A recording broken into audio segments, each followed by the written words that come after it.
Ce matin, c'est le professeur Jean-Daniel Lelièvre. Merci d'être avec nous. Vous êtes chef du service des maladies infectieuses de l'hôpital Henri Mondor et sur ce plateau, toujours avec nous, Renaud Pilat du service politique d'LCI. On va bien sûr commencer par l'information de la nuit. Les députés et les sénateurs qui ont trouvé un texte de compromis sur l'extension du pass sanitaire. Je voulais avoir votre avis sur ce pass qui crée beaucoup de tensions. On va revenir sur ces images de manifestations du week-end. C'est un bon outil, selon vous, ce pass sanitaire ? C'est un outil de santé publique et il nous faut un outil de santé publique. Il est forcément mauvais parce qu'il y a des restrictions, mais il est indispensable parce qu'on est de nouveau, on est encore dans une situation critique. Donc il faut trouver un moyen. Après, il y a forcément des choses qui sont compliquées, des choses difficiles. Il faut trouver l'équilibre et c'est bien que ça passe par l'Assemblée nationale, que le consensus soit large pour trouver un outil qui nous permette de lutter contre cette pandémie. Et c'était le seul moyen, vous dites, il faut trouver un moyen forcément face à l'urgence sanitaire. C'était le seul moyen, il faut passer par là ? Il faut passer par quelque chose. On ne peut pas se reconfiner éternellement, parce que ce qui marche le mieux, c'est le confinement. Donc il faut trouver autre chose. Après, c'est une décision, je dirais, politique. Il y a une décision indispensable de santé publique de trouver des moyens de faire de la distanciation sociale, de faire de la vaccination.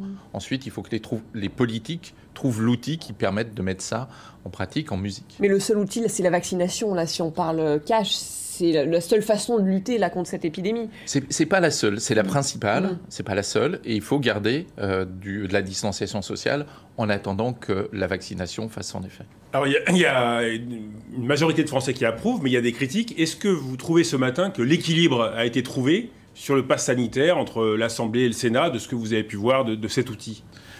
Là, vous m'interrogez en tant que, je dirais, en tant que citoyen. Oui, c'est le citoyen. En tant que citoyen, oui, il fallait trouver des équilibres. On est allé très vite sur la mise en place de ce pass sanitaire. Ouais. C'était un moment où il fallait le mettre en place. On aurait dû prendre un petit peu plus de temps avant, à mon sens. Il y a eu un peu de retard, selon vous ? Il y a eu un petit peu de retard, il y a eu un peu de difficulté sur la communication, mais là, on n'avait malheureusement plus le choix. Donc, j'ai l'impression qu'on a trouvé une espèce d'équilibre, effectivement. Il y a 30% à peu près là, des Français qui ne soutiennent pas ce pass sanitaire. 160 000 personnes en France qui ont manifesté ce week-end. Vous leur dites quoi ? Vous, en tant que médecin, c'est important d'avoir votre avis aussi pour les convaincre de la nécessité de ce pass sanitaire. Quels arguments vous leur donneriez ? Alors, encore une fois, le pass sanitaire, bon, c'est un outil. Ce à quoi il faut les convaincre, c'est que la vaccination est une solution indispensable pour nous sortir de cette problématique, n'est pas la seule. Il y a la distanciation sociale. Le virus est encore là. On sait qu'il va continuer à être là. On sait qu'on va avoir ces vagues les unes après les autres. On espère qu'à chaque fois, elles soient moins importantes et qu'avec tous ces outils, on va contrôler. Mais voilà, le combat, malheureusement, n'est pas fini. Il faut trouver des choses. Tout le monde a envie, moi aussi, j'ai envie de partir demain en vacances, d'être tranquille avec mes enfants, de ne plus porter un masque en permanence.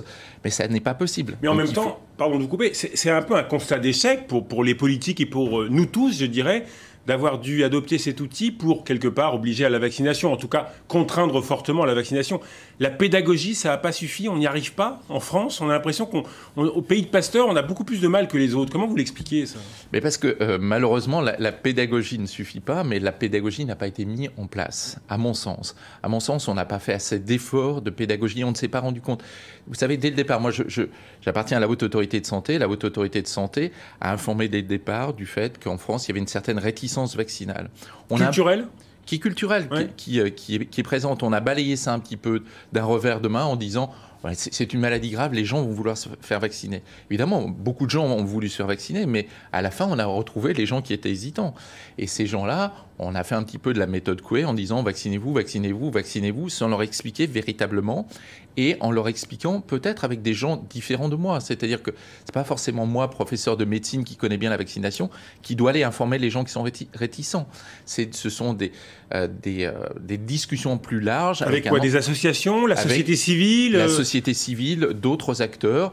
Je dirais, si on prend ne serait-ce que des experts, là vous avez en face de vous quelqu'un qui est un immunologiste, certes je connais bien la vaccination, mais des experts en sciences sociales, des historiens pour bien comprendre la complexité de l'hésitation vaccinale en France, et à mon avis on n'a pas fait ça assez dans les mois précédents, et d'où la difficulté actuelle. Donc on n'est pas allé assez chercher ceux qui sont peut-être éloignés des centres de vaccination, ceux qui sont moins informés, il y a une fracture, on parle en ce moment beaucoup de cette fracture vaccinale, vous la confirmez, voilà, il y a une différence des gens qu'on n'est pas allé chercher pour les vacciner? Oui, il y a une fracture vaccinale. Je lisais encore tout à l'heure dans Le Monde, on s'étonnait qu'il y avait une différence entre le nord, le sud, les villes les plus riches, les villes les moins riches. Moi, j'habite à Saint-Denis, que Saint-Denis sont bien vaccinés de Paris. Mais ça, on le savait. On le savait avec d'autres vaccins. On sait depuis très longtemps. Ce que moi, je trouve difficile en tant que médecin, c'est qu'on utilise quelque chose qui est un outil merveilleux qui va protéger les populations, qui est la vaccination, comme maintenant un outil politique. La réalité est là, il faut que l'on fasse avec ça. Malheureusement, on est arrivé à ce point-là. 5 millions de Français à risque non vaccinés à l'heure actuelle en France. C'est un chiffre inquiétant, là? C'est un chiffre inquiétant et là aussi, on le savait depuis le départ, on savait qu'on avait une grande difficulté, par exemple, vis-à-vis des gens qui sont en surpoids.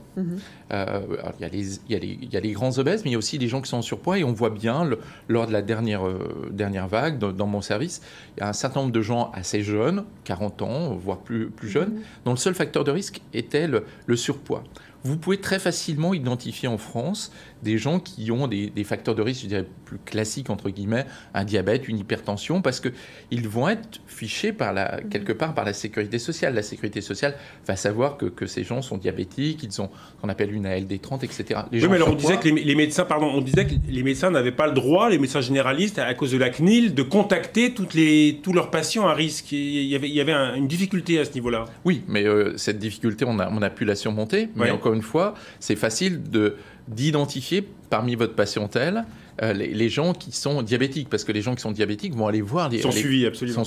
Les gens qui sont en surpoids ne sont pas suivis.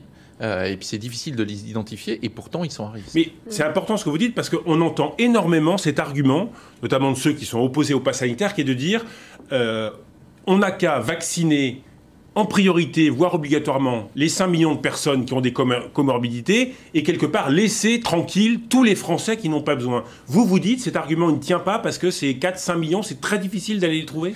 Il y a plusieurs choses. Tout d'abord, il faut évidemment vacciner les gens qui sont le plus à risque, mais laisser le virus évoluer chez les gens qui ne seraient pas à risque et les laisser se contaminer. N'oublions pas qu'on parle toujours... Enfin, on a l'impression de dire que la problématique, c'est les gens qui vont mourir. C'est pas la seule problématique. Il y a tous les Covid longs. Il y a aussi tous les Covid longs. Ils touchent beaucoup les adolescents, d'ailleurs.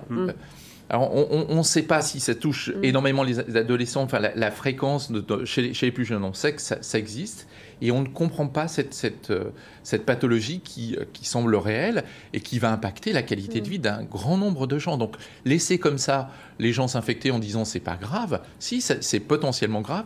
Et puis, il y a la problématique des variants, dont on en parlera peut-être. Laisser le virus continuer à évoluer, on le voit bien, c'est l'apparition de nouveaux variants qui posent à chaque fois un peu plus de problèmes. Ouais, et d'ailleurs, ça rend le ratio contamination-hospitalisation très difficile à prévoir. C'est ce que disent les spécialistes. Ce variant Delta, finalement, on le connaît mal.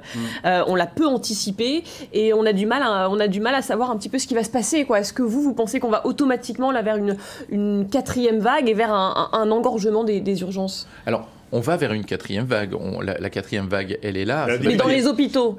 Dans les hôpitaux, c'est difficile pour l'instant de la prévoir. Mais on a vu quand même, encore une fois, un rajeunissement de la population entre les deux premières et la troisième vague. Et on imagine que ça va être la même chose sur la quatrième vague. Ça veut dire qu'il n'y aura pas forcément autant de monde que dans les 2-3 premières vagues, mais il va y avoir des gens qui vont être hospitalisés. Jusqu'à quel point ça va engorger le système de santé, on ne sait pas. Ce qu'il ne faut pas oublier aussi, c'est que le système de santé, il commence à être fatigué. Je veux dire, on a pu affronter une vague, on a pu affronter 2 vagues. La troisième a été très compliquée, la quatrième va être très difficile parce qu'à chaque fois, on est obligé de faire autre chose, c'est-à-dire de prendre une partie du parc hospitalier pour le consacrer aux patients qui sont Covid. Vous, concrètement, depuis 4-5 jours, est-ce que vous avez reçu un peu plus ou pas de personnes en réanimation pour Covid? Qu'est-ce que vous voyez dans votre service? Non, dans mon service, alors moi je ne suis pas en réanimation, je suis dans un service de médecine, non, il y a très peu de gens qui sont hospitalisés pour le Covid, il n'y en avait plus du tout, il y en a un, deux qui reviennent. Est-ce que demain, s'entend au sens large, dans les semaines à venir, il va y en avoir d'autres? C'est fort probable. Jusqu'à quel niveau? C'est difficile de le dire. Et en revanche, des chefs de réanimation d'autres établissements nous disent qu'ils voient effectivement depuis plusieurs jours de nouveau arriver des patients, et notamment j'ai entendu patientèle 30 ans, 40 ans, certains, sportifs, sans aucune comorbidité. Est-ce que, avec le recul, on a peu de recul, mais vous avez l'impression que ce variant Delta touche peut-être des populations un peu plus gravement, dangereusement, des gens qui apparemment n'avaient pas de problème, quoi. Non, je ne suis pas sûr que le variant en soi-même va toucher plus des gens plus jeunes.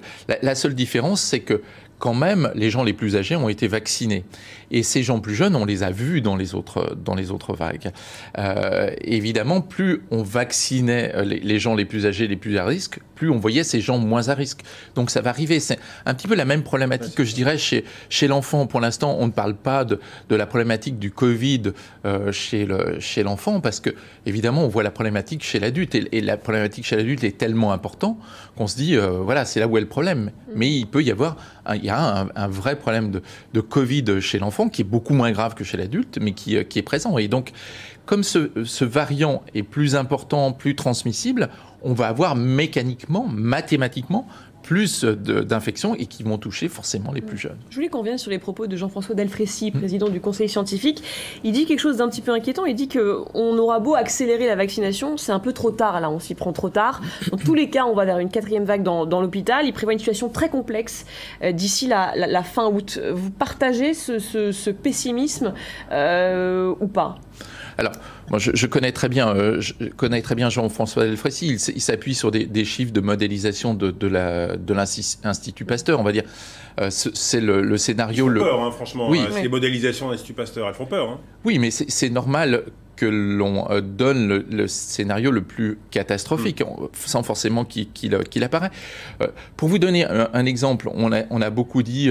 oui, alors on s'est un peu trompé sur la 3e vague, on avait annoncé quelque chose de catastrophique qui finalement n'est pas arrivé. Si, c'est arrivé, parce qu'au final, on a eu plus de gens hospitalisés.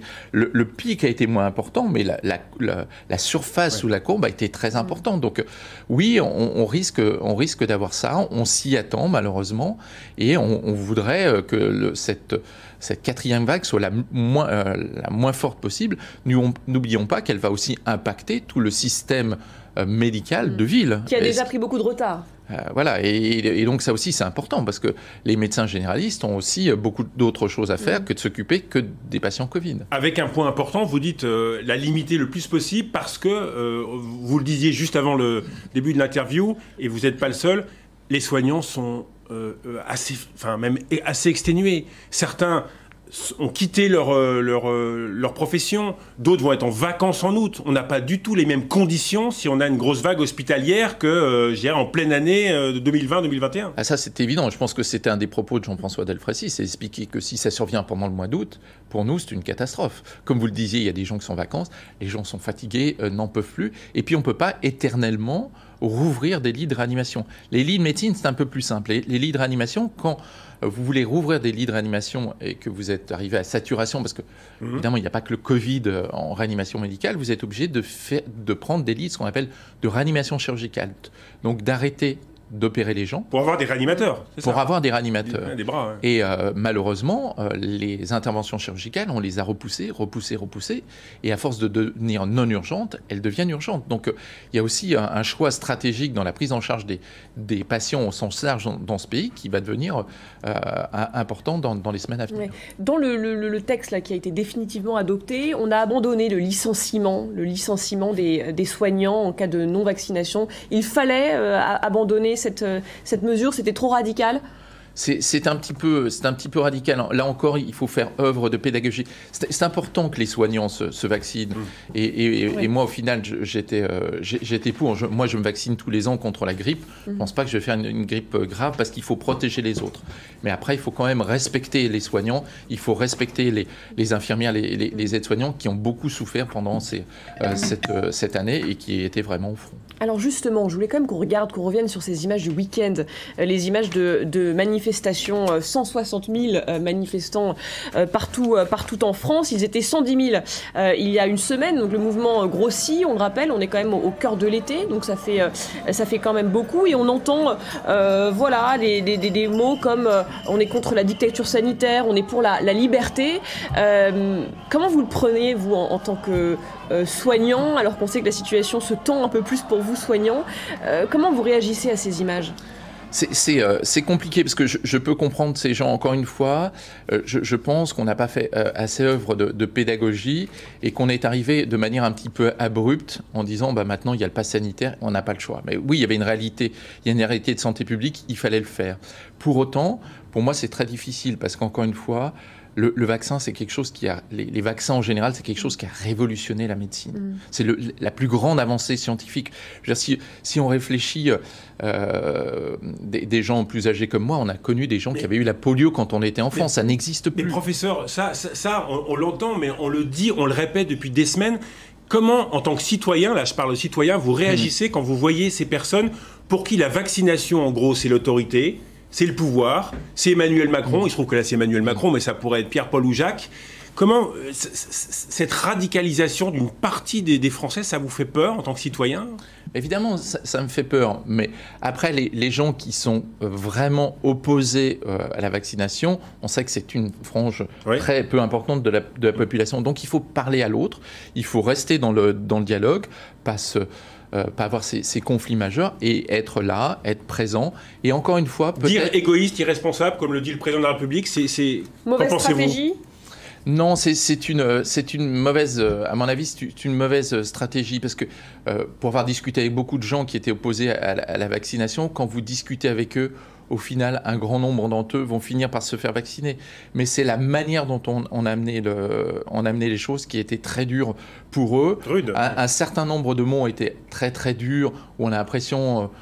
que les gens qui n'allaient pas se vacciner étaient contre le reste de la population, que c'était des feignants, enfin un certain nombre de choses qui ont été cristallisées, mais on voit bien dans notre pays, enfin, il y a ces problèmes depuis des années. Depuis des années. Encore une fois, la vaccination est une très belle chose. Moi, en tant que scientifique, en tant que médecin, enfin, c'est une des plus belles avancées et je ne voudrais surtout pas que ça continue à être un objet, un outil, une arme politique, alors que ça doit être une arme scientifique et qui nous permette tous ensemble de nous sortir de cette situation qui est catastrophique. Qui nous permet de nous protéger nous-mêmes et qui nous permet de protéger les autres aussi, il faut le rappeler. Oui, qui permet de protéger les autres. Et puis, je dirais même, il faut aller plus loin. Il y a cette vaccination très large que l'on veut avoir en France, mais on a un certain nombre à se battre aussi pour qu'il y ait une vaccination très large au niveau de la planète. Parce qu'il va falloir vacciner aussi les autres. Si on vaccine l'ensemble de la France et qu'on atteint cette immunité collective dont tout le monde nous parle, qu'est-ce qu'on va faire après? On va mettre des barrières tout autour? Non, il va falloir faire autre chose. Vous parlez du monde entier. Il y a des pays où les gens manifestent contre leur gouvernement parce que justement, ils n'ont pas de vaccin, que tout ça a été mal préparé. Est-ce que vous pensez qu'avec la diffusion du virus dans le monde entier, je vais être assez direct, on est entré dans une période, 1 an, 2 ans, 3 ans, on ne sait pas, où de toute façon il y aura des variants, puis il y aura un autre variant que le variant Delta, et voilà, ce mode de vie, malheureusement, c'est quelques années en fait. Oui, on ne va pas sortir comme ça de ce virus. Mais pour autant, avec une situation aussi difficile que l'on a à l'heure actuelle, c'est pas forcé. Il va falloir adapter. Voilà, il est évident qu'on va pas pouvoir vacciner l'ensemble de la population, donc il va falloir faire plus attention à la manière dont les gens entrent dans notre territoire quand on va être nous vaccinés. Ça, les frontières, il va falloir durablement les surveiller. Ouais. Il va falloir durablement les surveiller une fois qu'on aura mis en place la vaccination dans notre pays. On va avoir une situation qui va être difficile pendant quelques années, mais si on ne veut pas qu'elle devienne catastrophique, il va falloir qu'on se vaccine et qu'on vaccine l'ensemble de la planète. Et est-ce que c'est utile, on en revient à ça, puisque les communes qui réétablissent le masque en extérieur se multiplient. La dernière en date, plusieurs communes dans les Alpes-Maritimes, mais il y a le Var, il y a la Charente-Maritime, beaucoup de communes sur le littoral en cette période de vacances. On a un peu l'impression d'un retour en arrière, alors qu'en plus, il y a quand même une majorité de Français vaccinés. C'est utile à l'extérieur, en cette période d'affluence sur la côte notamment, de remettre le masque en extérieur ? Je ne suis pas complètement certain. Ce que l'on a montré, c'est que... c'est symbolique. C'est symbolique. C'est symbolique, c'est très compliqué. Vous savez, au début, je me souviens, on avait mis le masque en extérieur, puis dans certaines rues, puis dans d'autres rues. Ce que l'on sait avec le masque, c'est qu'il ne faut pas s'amuser à le porter, à l'enlever, à le porter. Donc il faut que ça devienne une espèce d'habitude. Parce que, voilà, si vous l'oubliez un instant T, on voit bien, vous entrez dans les transports et vous dites, bon, c'est 5 minutes, je ne le mets plus dans les transports, et c'est là où vous êtes à risque. Donc c'est pour que ça devienne une espèce d'habitude. Après, il faut trouver avec... il ne faut pas oublier que quand on parle à nos concitoyens sont adultes, sont capables de comprendre. Et ils n'ont peut-être pas envie, en cette période estivale, de porter effectivement le masque à l'extérieur. Donc, c'est des vraies discussions qui doivent être, commune par commune, qui doivent être mises en place. Donc, masque en extérieur, vous n'êtes pas tout à fait convaincu. En revanche, à l'intérieur, même si on est vacciné, il faut le garder? C'est mieux, parce qu'il y a toujours le problème, quand on est vacciné, de ne pas avoir cette protection complète contre la transmission, qui est quelque chose de difficile à comprendre, mais qui existait avec d'autres maladies. On sait que la grippe, par exemple, protège très, très bien, quand on est vacciné contre la grippe, des formes les plus graves, sans forcément de vous empêcher de faire des formes moins graves et de la transmettre à d'autres. Mais dans une salle avec passe sanitaire, on doit quand même... Olivier Véran avait dit on peut enlever le masque, une sorte de carotte comme ça. Vous trouvez que non, on garde le masque, même si on est tous entre passe sanitaire, je dirais? Oui, on garde tous le masque, évidemment, quand on est en famille. Bon, repas, voilà, si je vais voir un spectacle, moi, je suis vacciné depuis très longtemps, je garde le masque systématiquement. Je l'enlève que quand je suis chez moi et quand je viens voir sur les plateaux. Donc il y a un relâchement là, des gestes barrières. Certains disent, voilà, maintenant que la population est vaccinée, les Français se lâchent et oublient complètement que les gestes barrières sont importants. Il faut les maintenir. Rappeler, vous redites ça sur notre antenne? Ben oui, il faut les maintenir. C'est compliqué. On voit bien que les gens qui s'infectent le plus à l'heure actuelle sont les jeunes adultes. C'est normal, c'est l'été. Enfin, les gens sont restés un an cloîtrés chez eux quasiment. Ils ont envie de faire autre chose. Voilà, mais il faut leur faire de la pédagogie. Attention, vous allez vous infecter. Vous avez peut-être des gens autour de vous qui sont plus à risque. C'est très difficile de dire à quel moment je peux le mettre, peux pas l'enlever. Faites un truc un petit peu systématique. Voilà. N'oubliez pas le masque quand vous prenez les transports. Ne le mettez pas sur la bouche. Mettez-le bien sur le nez. Je sais que c'est dur à dire, mais on a l'impression d'une épidémie qui dure dans le temps, qui ne s'arrête pas. Est-ce que vous avez une idée, vous, du moment où on pourra enfin se dire on est tiré d'affaire, on arrête les masques, on reprend une vie totalement normale? C'est très compliqué parce qu'on fait des projections vis-à-vis d'autres infections que l'on connaît, d'autres coronavirus. C'est quand même un nouveau virus, donc on sait qu'il va mettre du temps un petit peu à s'adapter. Combien de temps il va mettre, c'est très difficile de dire. C'est encore très dur à dire, malheureusement. Merci beaucoup, professeur. Je vous en prie.